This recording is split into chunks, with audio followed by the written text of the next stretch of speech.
Geometry যে বইটি আছে সেই বইটির 11তম অধ্যায়। এই অধ্যায়টি আজকে তোমাদের শুরু করব। তো চলো শুরু করা যাক এই অধ্যায়টি। তো এই অধ্যায়টি তোমাদের এর আগে একাদশ বা দ্বাদশে তোমরা যে পড়েছিলে ভেক্টর, তার সাথে অনেকটাই মিল আছে এবং সহজ। তাই এই লেকচারটি যেমন অনার্স প্রথম বর্ষের জন্য গুরুত্বপূর্ণ, ঠিক তেমনই বিএসসিদের জন্য গুরুত্বপূর্ণ, এবং যারা একাদশ দ্বাদশ উচ্চ মাধ্যমিকে পড়ো তাদের জন্য এই লেকচারটি গুরুত্বপূর্ণ। এবং এটা তোমরা ফিজিক্সেও পড়েছ, অতএব এই অধ্যায়টি তোমাদের কঠিন লাগবে না। তোমরা জানো ভেক্টর রাশি এবং স্কেলার রাশি বলতে কী বুঝো, এগুলো সবই বুঝো। আমি সরাসরি এই অধ্যায়ের গুরুত্বপূর্ণ বিষয়গুলোতে চলে যাব। যেমন অবস্থান ভেক্টর, এটাও তোমাদের ছিল অবস্থান ভেক্টর।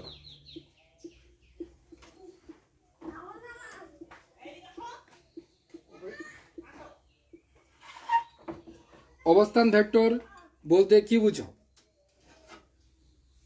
প্রসঙ্গ কাঠামোর, আমি লিখে দিচ্ছি, প্রসঙ্গ কাঠামোর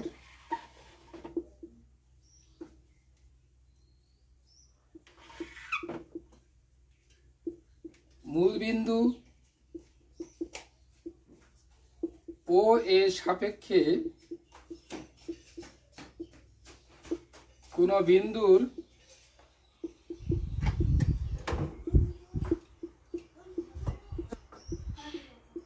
অবস্থান নির্ণয়কে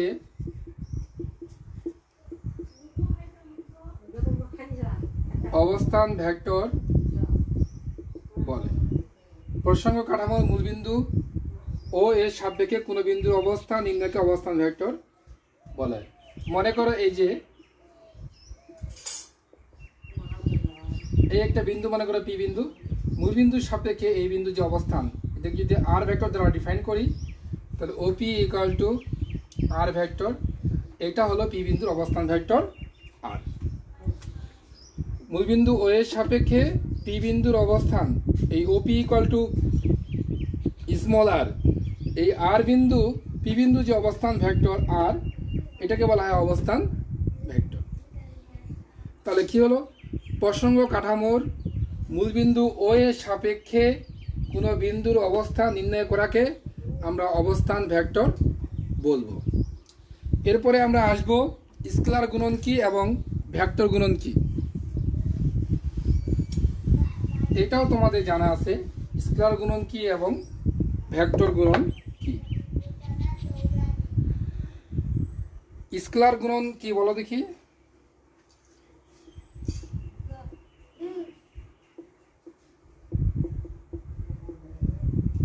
স্কেলার গুণন কি বলো?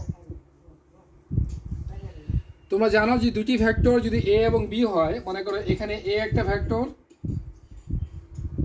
এবং বি একটা ভেক্টর, এবং এদের মধ্যবর্তী কোণ থিটা, থিটা অবশ্যই অবস্থান করবে 0 থেকে 180 ডিগ্রির মধ্যে, এর বেশি হওয়া যাবে না। যদি হয় তাহলে এ ও বি এর অবস্থান ভেক্টর কি হবে, সরি স্কেলার গুণফল কি হবে?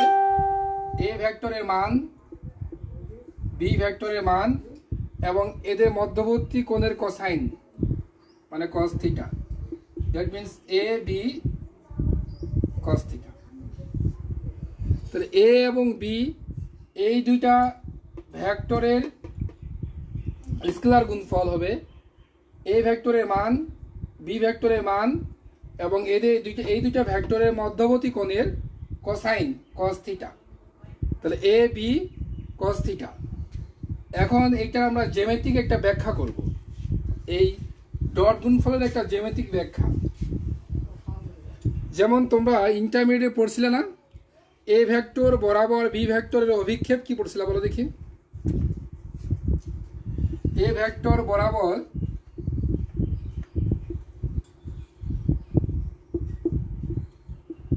বি ভেক্টরের অভিক্ষেপ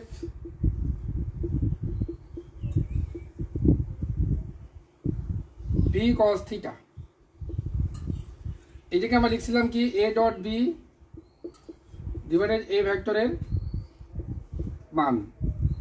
এ ভেক্টর বরাবর বি ভেক্টরের অভিক্ষেপ B cos theta, B cos থিটাকে লেখা গিয়েছিল এ ডট বি ডিভাইডেড এ ভেক্টরের মান।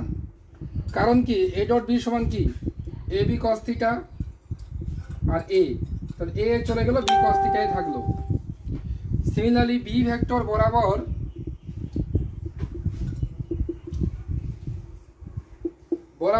এ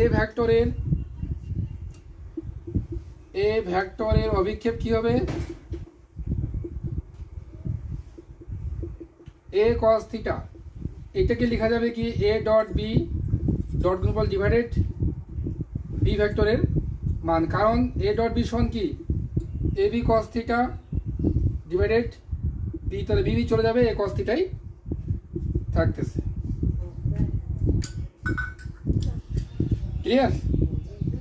তাহলে এ ভেক্টর বরাবর বি ভেক্টরের অভিক্ষেপ বি কস থিটা, এটা আমরা আগে থেকেই জানি, ইন্টারমিডিয়েট লেভেল থেকে আমরা জানি। এবং বি ভেক্টর বরাবর এ ভেক্টরের অভিক্ষেপ এ কস থিটা, এটা আমরা ইন্টারমিডিয়েট লেভেলে পড়েছি। আজকে আমরা এটার যে জ্যামিতিক ব্যাখ্যাটা আমরা করব, কিভাবে এটা হচ্ছে সেটা আমরা দেখব, এই অনার্স লেভেলে আসে।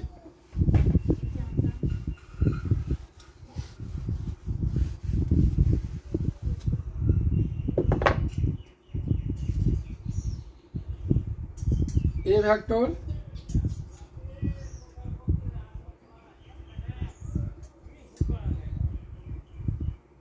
বি ভেক্টর, এখন এ ভেক্টর বরাবর বি এর অভিক্ষেপ কি হবে, বি থেকে তুমি লম্ব আঁকবে, বিটা একটু ছোট করে দিলাম, এই বি থেকে লম্ব আঁকবে,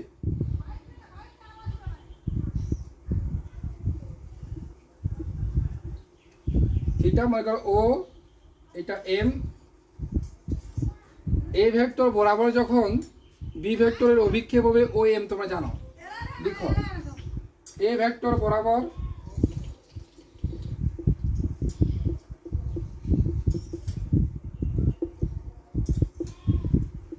বি ভেক্টরের অভিক্ষেপ হবে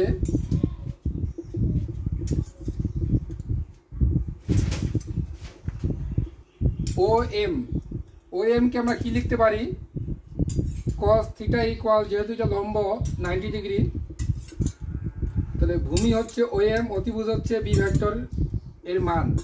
তার মানে ও এম সমান কি লেখা যাবে, বি cos থিটা, তাহলে বি cos থিটা। এটাকে কি লেখা যায়, এ ডট বি ডিভাইডেড এ ভেক্টরের মান। আর এটা কি, তাহলে কি হলো দেখো, বি cos থিটা সমান এ ডট বি ডিভাইডেড এ ভেক্টরের মান, বা এখানে এ বি এর স্কয়ার গুণফল ডিভাইডেড এ ভেক্টরের মান। দেখা যাচ্ছে কিনা একটু দেখে নাও।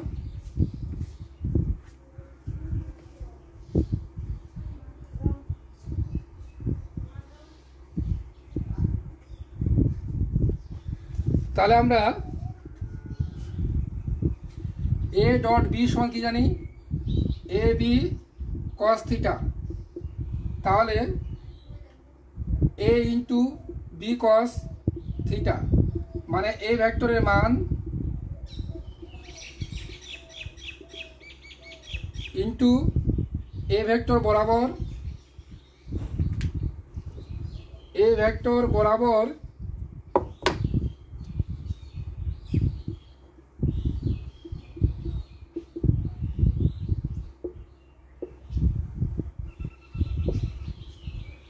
বি ভেক্টরের অভিক্ষেপ। এই যে স্কেলার গুণফলের আমি একটা জ্যামিতি ব্যাখ্যা দেওয়ার চেষ্টা করছি তোমাদের সামনে। এ ডট বি সমান এ বি কস থিটা, এ ইন্টু বি কস থিটা, তাহলে এ ভেক্টরের মান ইন্টু বি কস থিটা বলতে কি এ ভেক্টর বরাবর বি ভেক্টরের অভিক্ষেপ। ঠিক আছে, ক্লিয়ার?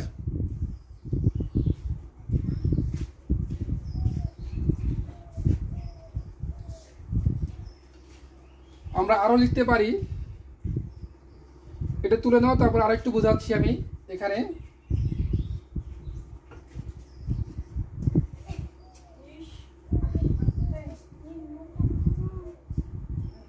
এটা তুলে নাও তোমরা।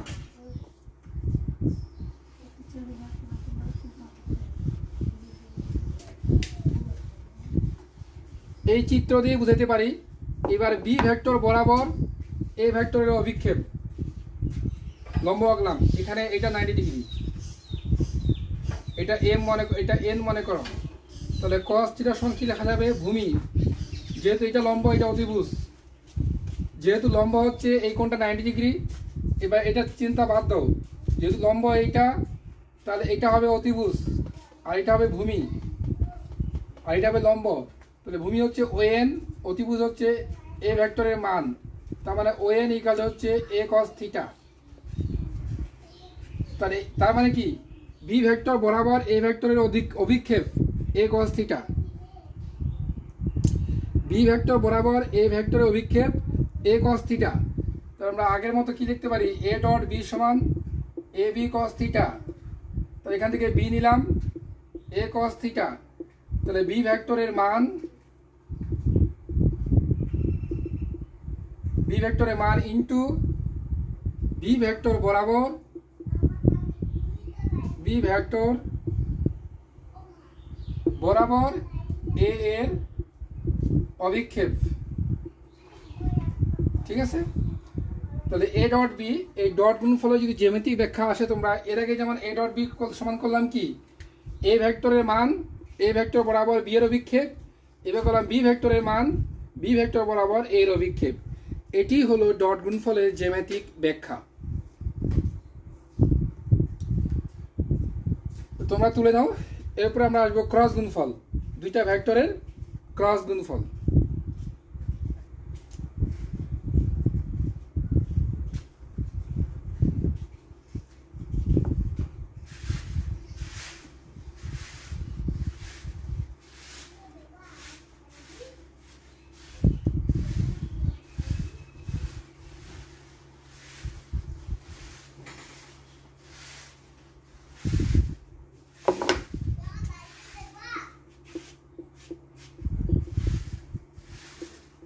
দুটি ভেক্টরের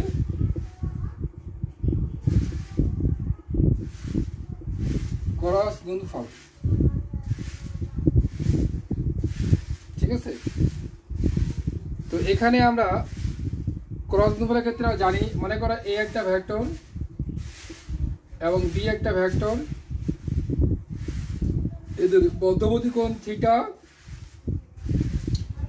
ডান হাতি স্ক্রুর সাহায্যে ঘোরানো হয় এ ভেক্টর থেকে বি ভেক্টরের দিকে, এবং তখন এর যে একক ভেক্টর সেটি কাজ করবে উপরের দিকে। যখন ডান হাতি স্ক্রুর সাহায্যে এ ভেক্টর থেকে বি ভেক্টরের দিকে আমরা ঘুরাবো, তখন এদের একক ভেক্টরটা হবে এই যে উপরের দিকে, এটা। আবার সিমিলারলি বি ভেক্টর থেকে এ ভেক্টর দিকে যখন ঘুরাবো, তখন এই একক ভেক্টরটা নিচের দিকে কাজ করবে, একক ভেক্টরটা নিচের দিকে কাজ করবে। তাহলে আমরা জানি দুইটা ভেক্টরের ক্রস গুণফল এ ক্রস বি সমান এটা ভেক্টর এবং এ বি সাইন থিটা, ঠিক আছে? এ ক্রস বি সমান ইটা vector into A B sine theta আমরা জানি। তাহলে এটার মান কি হবে? এ ক্রস বি এর মানটা কি হবে? এটা তো একক ভেক্টর, তাহলে এর ভ্যালু 1 হবে, তাহলে এ বি সাইন থিটা, ঠিক আছে? এখন এর কিছু জ্যামিতিক ব্যাখ্যা আমরা করব, এটা তোমরা আগে তুলে নাও।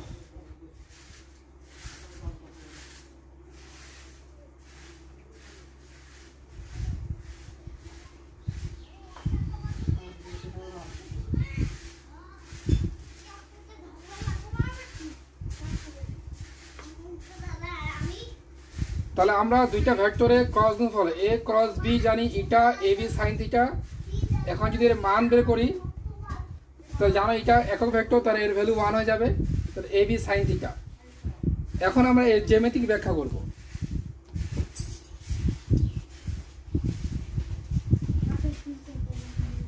লিখো তোমরা জ্যামিতিক ব্যাখ্যা।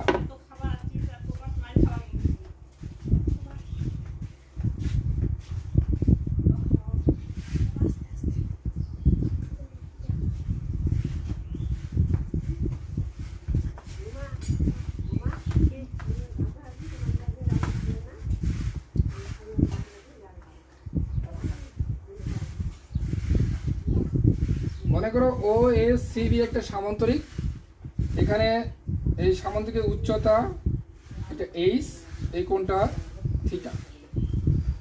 তাহলে আমরা এ ক্রস বি সমান কি জানি বলো তো?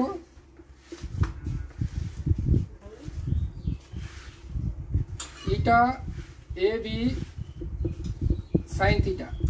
তাহলে এ ক্রস বি এর মান কি হবে? A B sine theta. এখানে সাইন থিটা সমান কি লেখা যায় বলো তো? এই ত্রিভুজ থেকে লম্ব হচ্ছে এইচ আর অতিভুজ হচ্ছে ও বি, তার মানে এখানে বি ভেক্টর, বি ভেক্টরের মান আর কি বি। তাহলে H equal to B sine theta. তাহলে আমরা A into B sine theta into A into H, আর এটা হচ্ছে ভূমি, এটা হচ্ছে উচ্চতা, তার মানে এটা কি সামান্তরিকের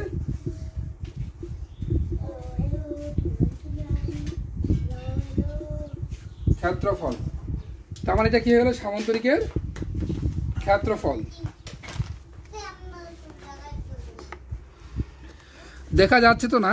তোমরা কোনো প্রবলেম হলে কমেন্ট বক্সে লিখবা তোমরা, আমি চেষ্টা করবো তোমাদের বোঝানোর।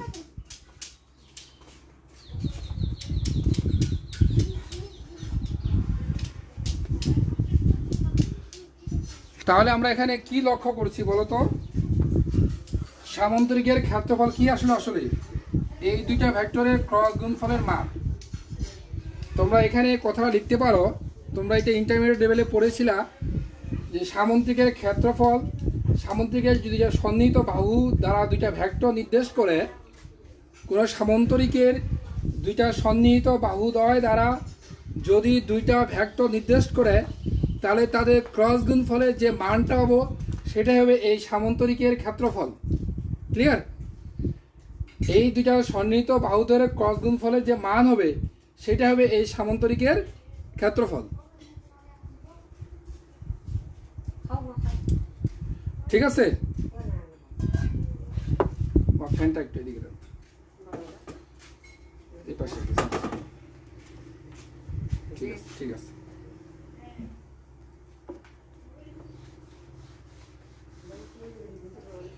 এটি হলো ক্রস গুণফলের জ্যামিতিক ব্যাখ্যা।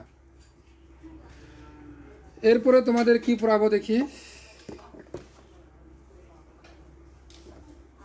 হ্যাঁ, একটা থিওরি আছে, সেই থিওরিটা তোমাদের করাই। এটা অবশ্য ইন্টারমিডিয়েট লেভেলে লাগবে না, তোমাদের অনার্সের জন্য আর কি।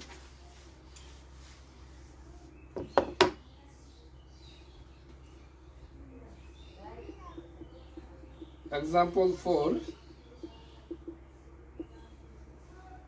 দেখাও যে সামান্তরিকের কর্ণদ্বয় পরস্পরকে, দেখাও যে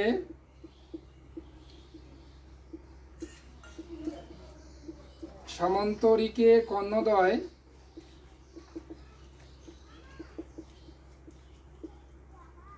পরস্পরকে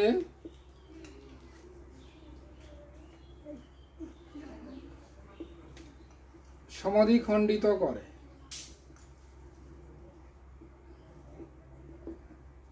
এটা আমরা প্রুফ করব। সামান্তরিকের কর্ণদ্বয় পরস্পরকে সমদ্বিখণ্ডিত করে, এটা আমরা জানি, তোমরা 9-10 থেকে জ্যামিতি ক্ষেত্রে প্রমাণ করেছিল। কিন্তু আমরা ভেক্টর পদ্ধতিতে আমাদের কি প্রমাণ করতে হবে? যে সামান্তরিকের কর্ণদ্বয় পরস্পরকে সমদ্বিখণ্ডিত করে। তো এটা সামান্তরিক আঁকি, ল্যাঙ্গুয়েজ তোমরা দেখে নিবা।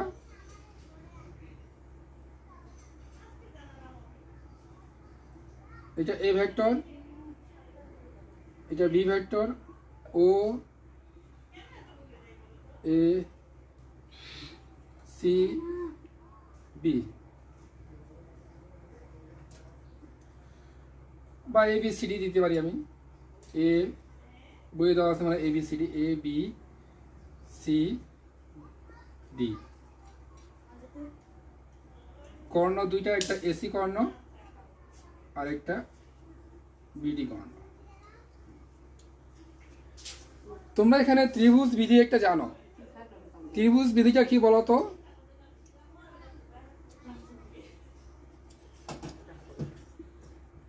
একই ক্রমে দুইটা বাহু দ্বারা যদি দুইটা ভেক্টর নির্দেশ করে, তাহলে এদের যোগফল হবে তার বিপরীত ক্রমে এই পাশে। মানে এবি প্লাস এবি এদিকে, বিসি এদিকে প্লাস বিসি ইকুয়াল লেখা যাবে এসি। তারপরে এখানে A plus B vector equal C vector. এটা ত্রিভুজের সূত্র, তোমরা জানো এগুলা, অনেক এসএসসি ইন্টারমিডিয়েট সব জায়গায় ছিল এগুলা। এটা নিয়ে আমি অত বেশি কথা বলবো না, এটা তোমাদের জাস্ট একটু মাইন্ড করে দিলাম, রিমাইন্ড করে দিলাম তোমাদের, এটা মনে করে দিলাম। এখন দেখো আমরা এসি ইকুয়াল কি লিখতে পারি?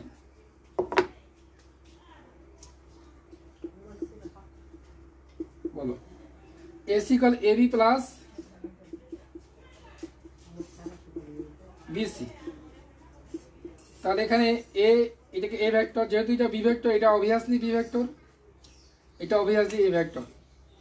তাহলে এ বিটা হচ্ছে এ ভেক্টর প্লাস বিসি হচ্ছে বি ভেক্টর, এটা এসি। অনুরূপভাবে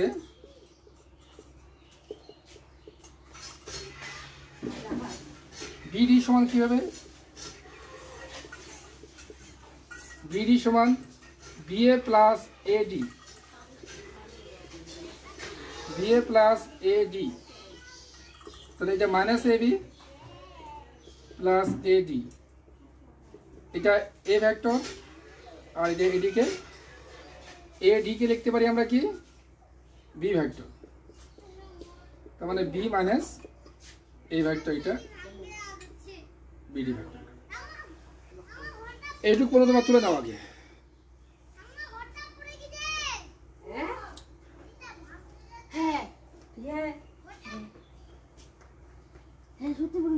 তাহলে আমরা প্রমাণ করব সামন্ত্রিকে কর্ণদ্বয় পরস্পরকে সমাধিখণ্ডিত করে, ঠিক আছে?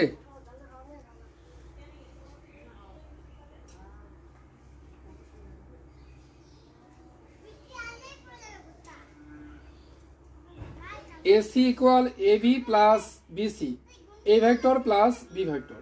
আবার বিডি ইকুয়াল কি?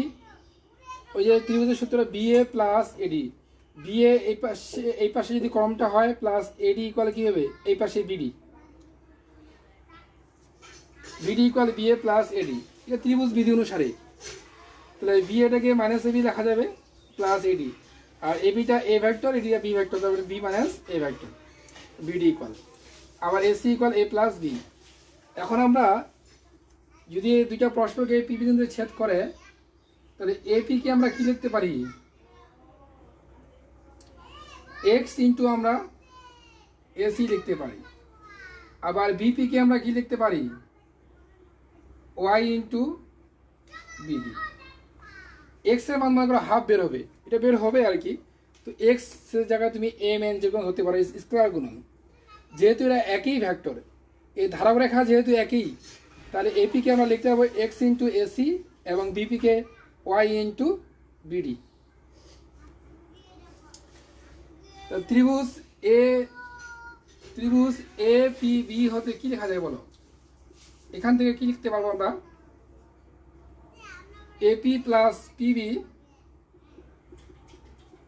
AP plus PB equal AB, right? এপি কে কি বললাম? এক্স ইন্টু এসি, আর এখানে পিবি থেকে মাইনাস বিপি করে দিলাম। তাহলে একটা লাইন বাড়িয়ে দিই, AP minus BP equal to AB. তাহলে এপিকে কি লিখলাম? এক্স ইন্টু এসি, বিপিকে কি Y into BD equal to AB. এবার এসির ভ্যালু কত? A plus B, A plus B minus Y. BD এর ভ্যালু কত? B minus A equal to A vector AB.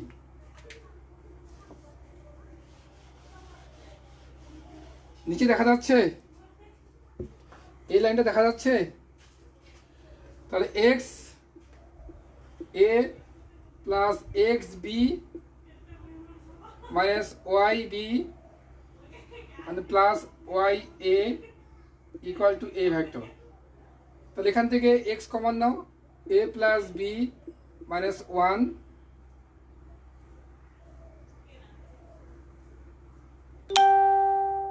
X plus, আচ্ছা না এ ভেক্টর কমন নেই, তাহলে এ ভেক্টর কমন কি হচ্ছে x minus x plus y, এই পাশে নিয়ে আসলে -1 plus B vector x minus y equal to 0।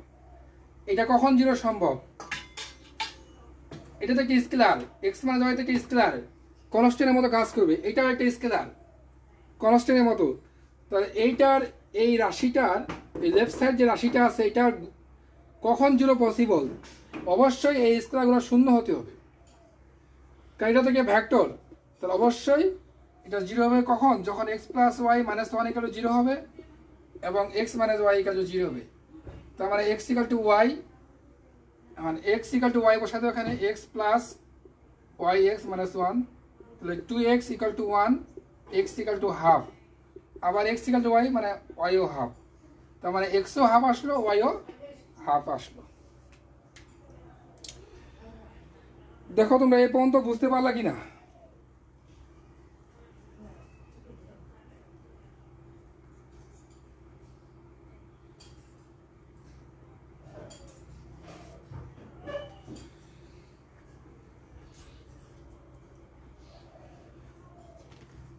তাহলে এখানে কি আসলো?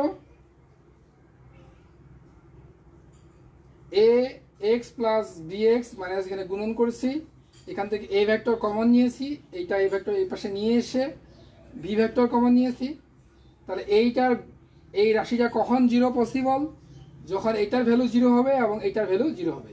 তাহলে এখানে এক্স ইকুয়াল টু ওয়াই হচ্ছে, এই মানটা এখানে বসা দিচ্ছি, এক্স প্লাস ওয়াই জায়গায় এক্স বসাচ্ছি, মাইনাস ওয়াই ইকুয়াল টু 0, তাহলে 2x equal to 1, x equal to half, তাহলে এক্স ইকুয়াল টু ওয়াই, তাহলে ওয়াইও হাফ। তার মানে কি ফাইনালি আমরা কি সিদ্ধান্তে আসতে পারি?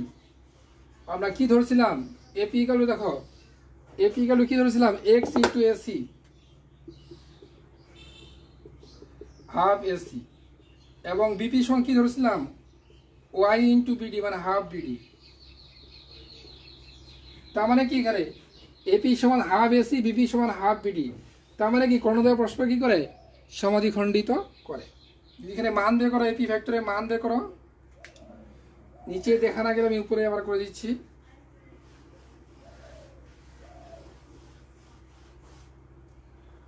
যদি তোমরা এপি ভেক্টরের মান বের করো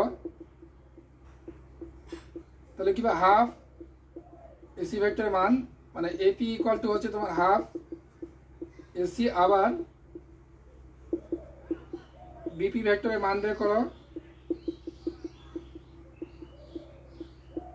তাহলে বিপি ইকুয়াল টু হাফ। এই দুইটা থেকে আমরা সিদ্ধান্তে আসতে পারি যে সামান্তরিকের কর্ণদ্বয় পরস্পরকে সমাধিখণ্ডিত করে, এবং এটা ভেক্টর পদ্ধতিতে আমরা প্রমাণ করলাম। রম্বসের কর্ণদ্বয় পরস্পরকে সমাধিখণ্ডিত করে, এটাও তোমরা একই ভাবে প্রমাণ করতে পারবে। এরপরে আমরা অঙ্কে চলে যাব, এরপরে লেকচারে আমরা। তো আজকে আমরা অনেকগুলো পড়াইলাম, আমি তোমাদের একটু এগুলো এখন রিক্যাপ করব কি কি পড়াইলাম।